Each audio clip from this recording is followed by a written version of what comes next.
Hola, mi nombre es Ana Cristina Olvera y desde todas las latitudes de la región les doy la bienvenida a nuestro punto de encuentro en el arte y el conocimiento, el noticiero científico y cultural iberoamericano, NCC, el espacio informativo de la Asociación de las Televisiones Educativas y Culturales Iberoamericanas, ATEI. ¿Qué hallazgos nuevos hay en el desierto de Nazca, Perú? ¿Qué son las cámaras trampa y cómo funcionan los taxis aéreos? Acompáñenme en este recorrido de 30 minutos a descubrir lo que se produce, se investiga y se crea cerca de ti. Según la Organización Mundial de la Salud, se han administrado más de 8.000 millones de dosis de vacunas, que generaron 144.000 toneladas de desechos, como jeringas, agujas y contenedores de seguridad. En la Universidad Central del Ecuador investigan la manera de manejar los residuos biosanitarios.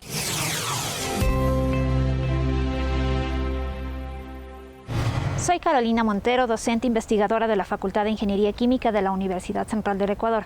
Conjuntamente con mi grupo de investigación hemos realizado el proyecto Búsqueda de alternativas de pirólisis para la valorización energética de residuos biosanitarios derivados de la pandemia de COVID-19. A partir de la declaratoria de COVID, el incremento de residuos sólidos que incluye mascarillas, guantes y equipos de protección personal es una tónica importante. Estos equipos están constituidos por ciertas moléculas que no son biodegradables, como el polipropileno, el nylon y el polietileno. A nivel mundial, cada minuto se generan 300 mascarillas descartables. Cada mascarilla tardaría 300 años en degradarse. Además, resultados de nuestro grupo de investigación han permitido determinar que se requerirían 1.500 kilojoules de energía por cada kilogramo de mascarilla desechada, lo cual equivale a la energía para mover un vehículo. Resultados de nuestros proyectos de investigación han identificado cerca de 60 compuestos en las mascarillas. Dentro de las alternativas que nosotros podemos dar están los procesos térmico-químicos, principalmente la pirólisis, con la cual podemos obtener a partir de las mascarillas sus componentes básicos, es decir, el carbono, el hidrógeno y el oxígeno, que posteriormente pueden ser transformados en combustibles de características similares a las del diésel con las mascarillas desechables y similares a las del carbón sólido con las mascarillas caseras. La pirólisis es un proceso térmico-químico. ¿Qué quiere decir con esto? Que con ayuda de la temperatura nosotros rompemos las cadenas grandes de los polímeros que están formados en las mascarillas en sustancias más pequeñas que luego pueden agruparse para formar hidrocarburos. Es decir, a partir de una mascarilla yo puedo obtener nuevos productos químicos con alto valor añadido. Es importante también entender que las mascarillas están constituidas por materiales que pueden ser valorizados para obtener otro tipo de químicos. Las líneas de Nazca están trazadas en las características tierras negruzcas y rojizas del desierto del Perú, que al amanecer adquieren tonalidades violáceas. Se estima que las más antiguas datan del año 100 de nuestra era y la más reciente hacia el 600 de nuestra era. Investigadores japoneses han descubierto nuevas figuras. Estos son los 168 nuevos geoglifos descubiertos cerca de las líneas de Nazca en Perú por científicos japoneses. Con ayuda de arqueólogos locales e imágenes aéreas, un equipo de académicos de la Universidad de Yamagata ha encontrado estas figuras de gran tamaño. Dibujadas en laderas y cerros, tienen formas humanas de aves, felinos y serpientes. Las líneas de Nazca son consideradas desde 1994 como Patrimonio Cultural de la Humanidad por la UNESCO. Desde el inicio de la investigación en 2004, los científicos nipones han encontrado ya 358 figuras, con las que buscan entender el objetivo con el que fueron creadas. Además, muchas de estas líneas marcan senderos y caminos que son necesarios proteger para que no se conviertan en viviendas o sean utilizadas para la agricultura. Tradicionalmente se ha considerado que las líneas de Nazca eran un gran calendario astronómico, aunque algunos expertos creen que son figuras religiosas. Estas son un conjunto de cientos de figuras geométricas, animales o plantas, situadas en un inmenso desierto en la región de Ica, al sur de Lima. Fueron realizadas por la cultura nazca entre el siglo I y VII, cuya función y significados siguen aún sin estar claros. Se calcula que Rusia y Ucrania producen suficiente alimento para 400 millones de personas y representan hasta el 12% de todas las calorías comercializadas a nivel mundial. La crisis que viven ahora puede agravar el hambre en el mundo, pero una alternativa podrían ser las proteínas hechas de aire. Se prevé que en 2050 el número de habitantes del planeta alcance los 10.000 millones de personas, lo cual probablemente suponga un aumento del 70% en la demanda de producción de alimentos. Es una exigencia importante para el planeta Tierra, pero afortunadamente algunas personas están trabajando en alternativas sostenibles para alimentar a la creciente población. Una de esas alternativas es una proteína hecha de aire. Todo empezó en los años 70, cuando los científicos de la NASA trataban de encontrar la forma de alimentar a sus astronautas durante las largas misiones espaciales, transformando los elementos del aire en proteína. Este procedimiento se archivó durante décadas, pero entonces la doctora Lisa Dyson y el doctor John Reed le quitaron el polvo y combinaron las ideas con tecnología más moderna para crear una alternativa a la carne sostenible. We invented an entirely new process. We're making meat from air. And we're focused on giving consumers a meat alternative that does not require a compromise between taste, nutrition, and climate threat. La proteína de aire imita la conversión del dióxido de carbono en la naturaleza y en pocas horas transforma el aire en proteína y con el mismo perfil de aminoácidos que la proteína animal. Our unique way of making protein allows us to scale vertically, and our air farms can create protein day or night, rain or shine, in any climate and basically in any geography. Y la proteína aérea no solo puede fabricar proteínas completas, sino también crear vitaminas esenciales como la vitamina B12, de la que suelen carecer las personas que llevan dietas veganas y vegetarianas. Las cámaras trampas son una herramienta para conocer la biodiversidad. Se fijan a un árbol o tripié aproximadamente a 50 centímetros del suelo y dependiendo del tamaño de la especie se ubican en estaciones a una distancia entre 0.5 y 1.5 kilómetros. Investigadores de la Universidad Nacional Autónoma de México usan esta técnica. De día o de noche, la vida en la selva nunca descansa. La mayor parte de la actividad selvática ocurre en las copas de los árboles o en lugares apartados.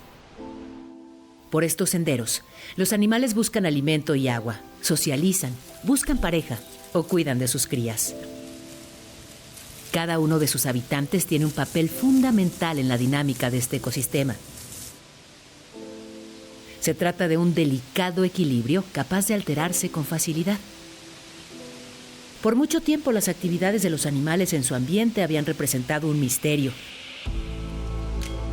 Estudiarlos en vida silvestre, sobre todo aquellos sigilosos y de hábitos nocturnos, es un reto.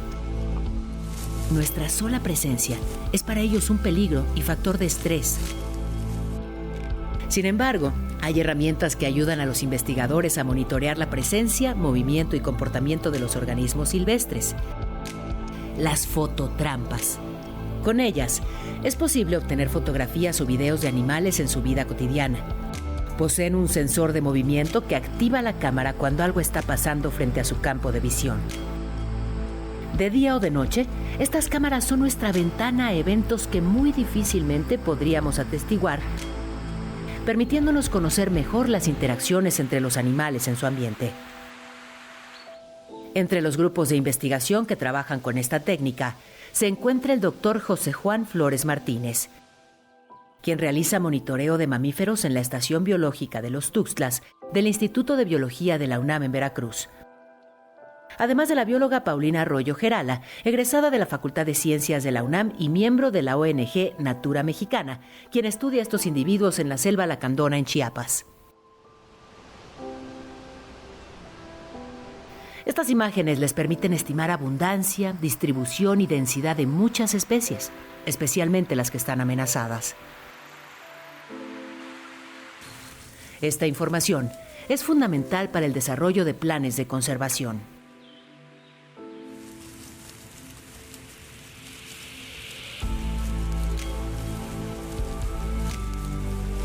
Pero no solo eso.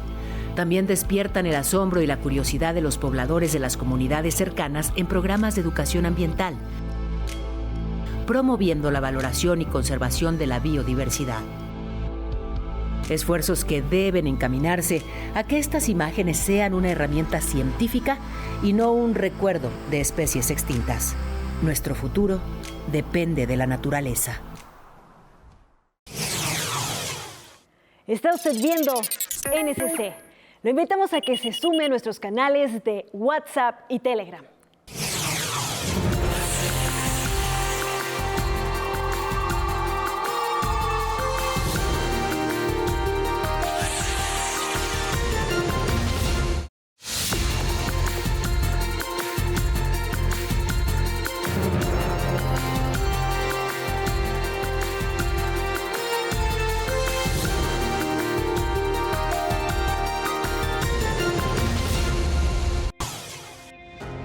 Createi, el certamen audiovisual iberoamericano de divulgación cultural y científica, reconocerá en esta tercera edición la creatividad e innovación de las producciones audiovisuales educativas, científicas y culturales iberoamericanas estrenadas o dadas a conocer en el año 2022, así como los méritos de las y los profesionales que los han realizado.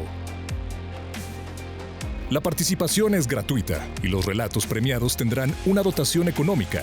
Las obras merecedoras de mención especial, premio o galardón serán incorporadas al repositorio de Atei Media, con la opción de ser multidifundidas por las principales ventanas del espacio audiovisual iberoamericano. Las categorías de esta tercera edición de Createi darán prioridad a la comunicación educativa, científica y cultural. El acceso a la convocatoria se podrá realizar desde corporaciones o medios audiovisuales de comunicación pública, como profesionales independientes iberoamericanos. El plazo de recepción de obras finalizará el 31 de marzo del 2023. Para obtener más información, pueden consultar la página www.atei.es. Esta gran celebración de creatividad e innovación se llevará a cabo el 10 de agosto de 2023 en Guanajuato, México. Regístrate y forma parte de la historia audiovisual en Iberoamérica. Createi, tercera edición. La palabra metaverso se usó por primera vez en 1992 en la novela de ciencia ficción Snow Crash de Neil Stephenson. Este mundo virtual se ha desarrollado de la mano de gigantes de la tecnología y su valor en 2021 fue de cerca de $500 mil millones y podría quintuplicarse en el 2030. Metatut es la ciudad virtual del antiguo Egipto. Viajar al antiguo Egipto sin salir de casa ya es una realidad desde el pasado 22 de noviembre, cuando el equipo de diseñadores y creativos egipcios del Hub Tutera lanzaron la fase inicial de Metatut, una ciudad virtual que reconstruye la arquitectura, el arte y los lugares más simbólicos de la era de Tutankamón en el metaverso. La fecha no es casual, coincide con el centenario del descubrimiento de la tumba del faraón egipcio por parte del arqueólogo británico Howard Carter. Este proyecto se gestó en las instalaciones de Cube Consultants, un estudio de arquitectura cuya sede en el noroeste del Cairo se convirtió en el centro de desarrollo de la ciudad virtual con la intervención de diseñadores gráficos, informáticos, arquitectos y desarrolladores que aplicaron su ingenio para hacer de Metatut una realidad. Para la gerente ejecutiva de Tutera, Heba Soliman, Metatut complement the ancient Egyptian civilization, but in a way that fits today's lifestyle. and in a very futuristic way. Por su parte, el gerente ejecutivo del proyecto, Khaled Radwan, fue uno de los primeros en probar en primera persona la experiencia de recorrer Metatud mediante gafas de realidad virtual y 2 mandos con los que manejaba su avatar en el más allá del metaverso. The objective would be create a parallel universe where people can interact between each other.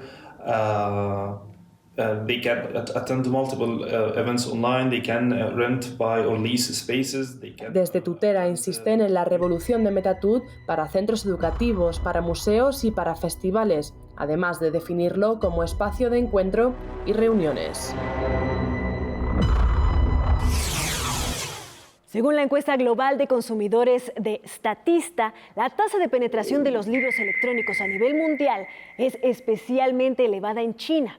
El 58% son usuarios de los e-books y tienen más popularidad que los impresos. En la segunda parte de esta historia, veamos cuál es la tendencia en México. El cierre de librerías por la pandemia transformó de manera permanente la práctica de la lectura, aumentando la venta de libros electrónicos que han rescatado el acceso a la lectura de manera inmediata.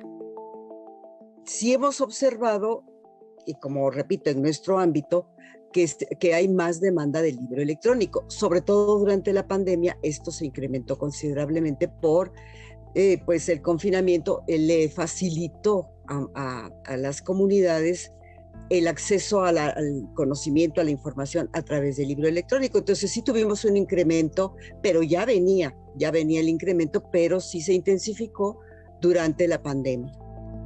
Las publicaciones digitales incentivaron el fomento a la lectura durante el confinamiento, pero a su vez representan un reto para las editoriales, quienes deben adaptarse a las herramientas tecnológicas. Ahora las editoriales tienen un desafío, porque tienen que tener plataformas donde ellas garanticen el acceso constante las 24 horas al libro, porque muchas veces también ellos pagan a estas plataformas y luego cambian y se rompen los vínculos. Entonces eso crea mucho malestar para la comunidad. Además, las herramientas digitales también exigen un dispositivo y conectividad, que en un país donde solo 66.4% de los hogares cuentan con una red de Internet, resulta aún de difícil acceso para la población.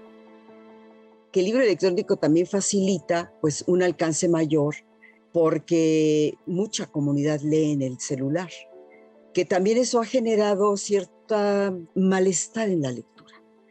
No es lo mismo leer en un dispositivo con una pantalla mayor que en un celular, pero todavía hay personas, y en la pandemia lo vimos, que no tenían la posibilidad de acceder a la conexión o a otro dispositivo porque lo compartían en su casa. Las limitantes con las que aún cuentan los libros digitales le permitirán a las publicaciones físicas circular por las manos mexicanas por mucho tiempo más. Rescatar el valor de aprendizaje y entretenimiento de los libros será muy importante para hacer frente a la crisis editorial en nuestro país y con ello salvaguardar la riqueza cultural de los cada vez más escasos libros físicos. Hay montones de personas ahí, de saberes. No solamente está el autor o la autora, está el diseñador, la fotógrafa, el corrector de estilo, la impresora, el encuadernador, toda esta cadena que produce que ese objeto llegue a las manos del lector y que hacemos todo un esfuerzo para que eso llegue a las manos de otras personas. Es realmente una muestra de amor, de afecto.